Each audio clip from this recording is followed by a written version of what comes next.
noches, queridos televidentes. Hoy les vamos a presentar un especial de A Sangre Fría. Yo soy Ivonne Rocío y ella es mi compañera Carla Erika, donde les presentaremos un caso conmocionante sobre un asesinato múltiple de una familia de 4 integrantes, los Clutter. La familia Clutter estaba conformada por el señor Herbert Clutter, la señora Bonnie Fox, la señorita Nancy Clutter y el joven Canaan Clutter. Estos 4 fueron asesinados en la finca River Valley, propiedad del señor Herbert Clutter. Sin embargo, existían 2 miembros más, los cuales resultaron beneficiados con la herencia que dejó el señor Clutter. La señorita Evana Clutter, que tenía una hija de 10 meses, y la señorita Beverly Clutter, que estaba estudiando enfermería en Kansas City, Kansas, y estaba comprometida próximamente a casarse en Navidad. Hoy les traemos un especial donde para complementar este caso traemos 4 invitados aquí con los invitados. Tenemos a la señorita Nancy Ewald. Buenas noches. Susan Kidwell. Hola, ¿qué tal? Bobby Rue. Buenas noches. Y a la señora Mabel, esposa del sheriff y encargado del caso Alvin Dewey. Buenas noches.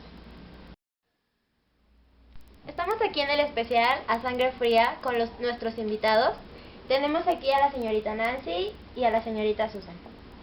Díganos, ¿cuál era su relación con la familia Clutter? Bueno, mi relación con Nancy era pues muy especial, ya que yo me acababa de mudar al pueblo hace unos años. Entonces Nancy era mi mejor amiga, asistíamos a la misma escuela, pero luego su padre decidió cambiarla por lo mismo de su religión. Pero pues a pesar de eso nos seguíamos hablando y pues Nancy era como mi hermana. Yo no era muy cercana a la familia, solo por la religión. Ok. ¿Y qué pasó ese día? El día del asesinato, o cuando encontraron a los cuerpos. Pues era un domingo y como cada domingo íbamos a la iglesia, yo fui a la casa porque me hacían el favor de llevarme, pero vi que no habían, que la casa estaba como sola, entonces decidí ir a casa de Susan para ver si estaban ahí, y como vi que no estaban, regresamos y decidimos entrar a ver a Nancy, a su cuarto, y cuando entramos ya vimos que estaba muerta. A ver, díganos usted, señorita Susan, ¿qué fue lo que pasó cuando regresaron a la casa de los Clutter? ¿Cómo fue que entraron? Pues como yo tenía más confianza en la casa, decidimos entrar ya que pues las puertas estaban abiertas. Entonces en el primer momento encontramos el bolso de Nancy tirado en el piso y pues fue algo que nos sorprendió. Entonces decidimos subir y a lo primero que vimos fue a Nancy tirada en el piso, llena de sangre. Pero como Nancy sufría de hemorragias en la nariz, pues yo por lógica dije, no, simplemente está sangrando, y pues me alteré demasiado. Pero yo le dije que estaba muerta porque era demasiada sangre para hacer una hemorragia. En ese momento recuerdo que bajamos muy histéricas ambas y encontramos a su padre, que ya fue cuando su padre decidió entrar y se percató de que los cables estaban cortados. Y fue cuando pues recuerdo que nos llevaron a mi casa para que su papá pudiera hablar con el sheriff. Tengo entendido de que ella tenía como 3 tesoros. ¿Qué pasó con ellos? Pues Nancy tenía, sí, 3 cosas favoritas, que el primero era un anillo que le regaló Bobby, que era como, pues lo que formalizaba su relación. El segundo era el gato Evan Ross, que yo me lo quedé. Y el tercero era un reloj de oro que le había regalado su padre. Tenemos entendido que el reloj de oro fue encontrado dentro de uno de sus zapatos, por eso la especulación de que podría haber entrado a la casa y los habían asesinado por un robo. Sí, de hecho, como estuvimos muy involucrados en las investigaciones, nos percatamos de que Nancy pudo haber dejado el reloj en una caja de zapatos, porque como era tan preciado para ella, pues para que no se lo robaran. Muchas gracias. Bueno, y a todo esto, señor Rupp, tengo entendido que usted llevaba una relación sentimental con la señorita Nancy Clutter. ¿Podría platicarnos cómo era esa relación? Pues mire, Nancy era mi novia, como ustedes ya lo saben. Yo le había regalado un anillo que era para demostrar que mi relación iba todo formal con ella. Y a veces era un poco inestable porque como todas las parejas teníamos discusiones, pues cuando se enojaba yo veía que se quitaba el anillo. Ya cuando se ponía otra vez feliz, ya me como perdonaba, se lo volvía a poner. Entonces como que pues yo me sentía bien y ya seguíamos.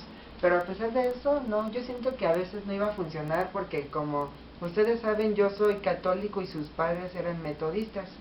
Ellos pues no querían, es que la iglesia no iba a permitir que nosotros fuéramos esposos por la diferencia de religiones.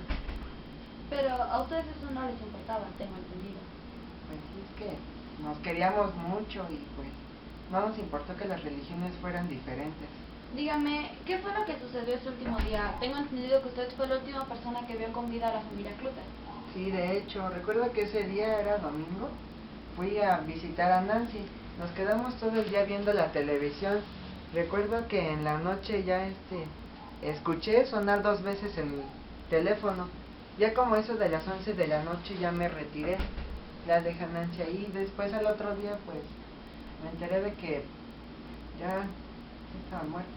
O sea que usted fue la última persona en verlos vivos. Por supuesto. Y tengo entendido que usted fue uno de los principales sospechosos. Pues sí, de hecho me pusieron como principal sospechoso porque fui el último que los vio vivos y pues por eso yo también siento que me siento un poco culpable por ello. Se manejaba una teoría en la que se decía que usted había matado a la familia Clutter porque el señor Clutter no lo sabía, no permitiría que se casaran por la religión. Esa teoría fue rechazada completamente después de que se comprobara que usted no tenía nada que ver con el caso, ¿o no? Claro, bueno, por los hechos, después ya descubrieron que no había sido yo porque yo pues yo amaba a Nancy, no por eso como también le iba a matar a ella.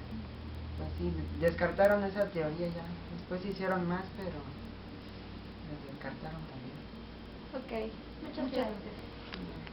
Ahora estamos con una persona que viene a acompañarnos, la señora Mabel, esposa del detective Alvin Dewey. Díganos, ¿cómo fue el caso para ustedes? Pues para mi esposo fue un caso muy desgastante porque todas las noches esperaba que alguien le llamara para ver si sabían algo sobre los asesinos. Y pues para mí también fue muy desgastante porque estar viendo a mi esposo que estaba desanimado porque no sabía nada. Tengo entendido que usted le hizo una aportación a su esposo acerca de un sueño que tuvo. Sí, yo en una ocasión estaba preparando la comida para el Día de Acción de Gracias y soñé que entraba Bonnie y que se estrujaba las manos y yo que le decía que no y ella se empezaba a retorcer y decía que morir asesinada no. Y bueno, para mí eso fue algo traumante después de enterarme que los mataron a toda la familia. Y díganos, ¿cuál era el pensamiento, el concepto que tenían de la familia Clutter? Pues la familia era muy querida porque apoyaba mucho a quienes lo necesitaban y pues los trabajadores del señor Clutter lo apreciaban mucho, aunque era muy estricto, al igual que con sus hijos, lo apreciaban mucho. Tengo entendido que tenía una regla de alcohol y cigarro, algo así. Sí, el señor Clutter no permitía que sus trabajadores fumaran o tomaran, ya que si los veía así, corrían el riesgo de que los despidiera. Oh, ya. Díganos, ¿cómo fue que la asignaron y cómo fue que su esposo llegó al final del caso? Después de muchas investigaciones, se llegó a la conclusión de que los culpables del asesinato eran 2 jóvenes llamados Dick y Perry. Muchas gracias por su colaboración. Continuamos aquí en el especial de A Sangre Fría. Hola, ¿qué tal, televidentes? Buenas noches. El día de hoy continuaremos con el especial A Sangre Fría. El día de ayer tuvimos invitados a 4 personas muy importantes relacionadas con el caso Clutter, los cuales nos compartieron su experiencia sobre este terrible acontecimiento. Hoy concluiremos este caso con un breve resumen acerca del caso Clutter, donde ustedes podrán entender de una manera más clara y más amplia lo que sucedió aquel día y en el que les detallaremos más a fondo las personalidades de cada uno de los implicados. Como ya lo hemos mencionado, en este caso hubieron 4 asesinatos cometidos por 2 sociópatas en el estado de Kansas entre el 14 y el 15 de noviembre de 1959 en Holcomb, un pueblecillo de Kansas. Los 4 miembros de la familia Clutter, un agricultor, su esposa y 2 hijos. Como sabemos, los crímenes en apariencia carecían de cualquier motivo y no había ninguna pista clara para encontrar a los asesinos. Comencemos con los asesinos. ¿Quiénes fueron? Tras de varias investigaciones, llegamos a la conclusión de que fueron 2 jóvenes estafadores y pequeños ladrones, Dick y Hickok, de 28 años en aquel entonces, con características como la desperfecta alineación de su cara a causa de un accidente en automóvil que había tenido en 1950. Su rostro alargado y estrecho resultó alterado y el lado izquierdo le quedó sensiblemente más bajo que el derecho. Los labios un poco oblicuos, la nariz sesgada y los ojos no solo a distinto nivel, sino de distinto tamaño. El izquierdo con una mirada furtiva de reptil venenosa maligna que, aunque adquirida involuntariamente, era como una advertencia acerca del amargo sentimiento posado en el fondo de su naturaleza. Otro rasgo característico de él eran los múltiples tatuajes que poseía, de los cuales algunos fueron hechos por él mismo, como una cara de gato azul y enseñando los dientes en su mano derecha y una rosa azul en de sus hombros, la cabeza de un dragón con un cráneo entre las abiertas fauces, desnudos de mujeres de pecho opulento, un diablillo que empañabas una horca, la palabra pasa acompañada de una cruz que irradiaba santa luz y 2 composiciones sentimentales, un ramillete de flores dedicando a su mamá y papá y la otra un corazón que conmemoraba el idilio entre Dick y Carol, la chica con quien se casó a los 19 años. Dick se había casado 2 veces y había tenido 3 hijos de su segunda esposa.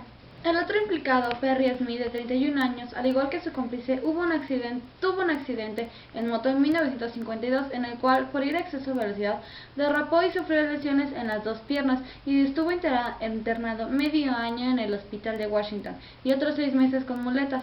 Al igual que Dick, portaba tatuajes como el nombre de Cookie en su bíceps derecho, con la que trabó amistad durante su estancia en el hospital. En el izquierdo, un tigre de pelo azul de ojos naranjas y fauces escarlatas, una serpiente con la boca abierta enroscada en un puñal, le recorría el antebrazo y calaveras se perfilaban, tumbas florecían crisantemos por todo su cuerpo. Perry poseía una vieja guitarra Gibson, lijada y encerada por él mismo hasta conseguir un reluciente tono miel, además de 2 cajas con mapas, composiciones literarias, canciones hechas por él y algunas cartas que él consideraba valiosas. También a Perry le gustaba desayunar un root beer, 3 aspirinas y un cigarrillo Pall Mall, además de su gran manía y poco común de masticar las aspirinas por gusto y la necesidad de saciar el dolor porque le había dejado aquel accidente. Por esta razón siempre cargaba un frasco de aspirinas.